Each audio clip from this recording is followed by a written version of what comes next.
ada pertanyaan, setelah sholat kalau kita mengirim Al-Fatihah untuk orang yang sudah meninggal itu katanya bid'ah Ustaz. Jadi cara bagaimana yang sesuai sunnah supaya doa itu nyampe untuk orang yang sudah meninggal. Nah, barakallahu fiik. Jazakallah khair.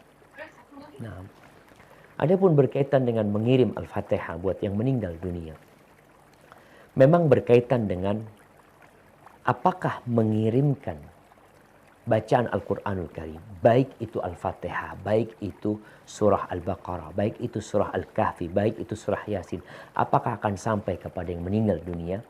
Ini permasalahan yang diperselisihkan oleh para ulama. Sebagian ulama mengatakan sampai. Sampai sebagaimana sodakoh tadi kita bicarakan sampai. Maka ketika seorang membaca Al-Quranul Karim, kemudian dia menghadiahkan pahalanya buat yang meninggal dunia, maka akan sampai. Tapi sebagian ulama lainnya mengatakan tidak sampai. Memang kalau kita melihat Rasulullah SAW, bagaimana sih beliau mendoakan yang meninggal dunia? Apakah beliau mengajarkan kepada para sahabatnya untuk mengirimkan Al-Fatihah? Coba dicari hadisnya, dicari bagaimana para sahabat mengamalkannya. Kalau memang ada, ya kita amalkan. Tapi kalau tidak, lebih baik, lebih selamat kita. Lalu memang Nabi SAW tidak menyuruh kita melakukan hal itu.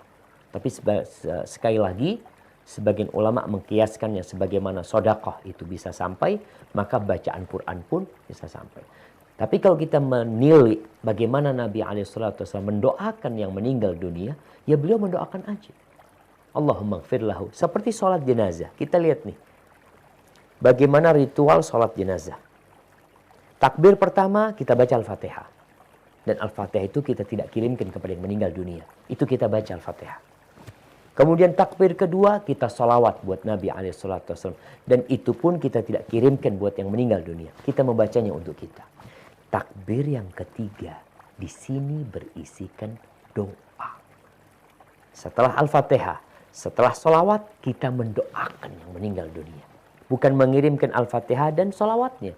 Kita katakan Allahumma gfir lahu, warhamhu, wa'afihi, wa'fu anhu, wa akrim nuzulahu, wa wassi' mudkhalahu, waghsilhu bil ma'i wal thalji wal barad.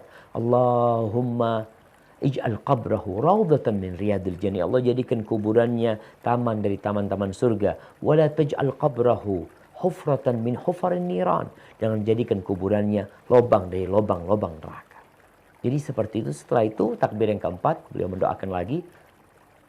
Maka kalau kita ingin mendoakan orang tua kita, ya doakan.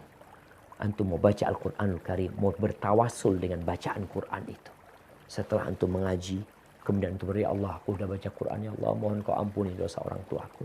Maka itu lebih utama daripada tadi mengirimkan bacaan Quran. Tapi memang masalah ini diperselisihkan oleh para ulama. هذا والله أعلم بالصواب. نعم.